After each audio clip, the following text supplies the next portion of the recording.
Ինչպես ստանալ նման էֆեկտ։ Նկարում ենք, թե ինչպես ենք ձեռքով շարժում անում եւ իբր թե ինչ-որ բան գրում։ Հետո բացում ենք ցանկացած հավելված, որտեղ կարող ենք տեքստ հավաքել, միացնում ենք էկրանի տեսաձայնագրումը, նույն ինքը запись էկրանա եւ գրում ինչ որ ուզում ենք։ Հետևի ֆոնը անպայման պետք է լինի սև։ Բացում ենք մեր նկարած վիդեոն CapCut-ում։ Սեղմում ենք наложение, добавить наложение, ընտրում ենք էկրանի տեսաձայնագրածը։ Հետո սեղմում ենք склейка, ընտրում ենք ֆիլտր, հետո կոդирование եւ կտրում այնքան, մինչեւ մնա միայն ստեղնաշարը։ Դրանից հետո ընտրում ենք настроить եւ կոնտրաստն ավելացնում մինչեւ վերջ։ Տանում ենք տեսաձայնագրած վիդեոյի ամենասկիզբը, սեղմում բանալիի վրա, փոքրացնում ենք այն եւ տանում աջ։ Գտնում ենք այն պահը, երբ ձեռքը գալիս է ձախ եւ վիդեոն նույնպես բերում ենք ձախ ու մեծացնում։ Բանալին այստեղ դրվում է ավտոմատ։ Անիմացիան ավելի սահուն դարձնելու համար սեղմում ենք բանալիի կողքի այս նշանին եւ ընտրում замедление։ Այնուհետեւ կրկնօրինակում ենք հիմնական հոլովակը,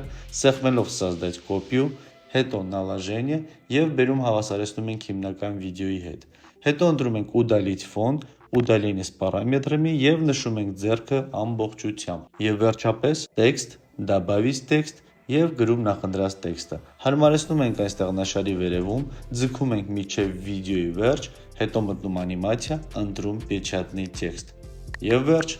իսկ դու պահպանիր, որ չկորցնես։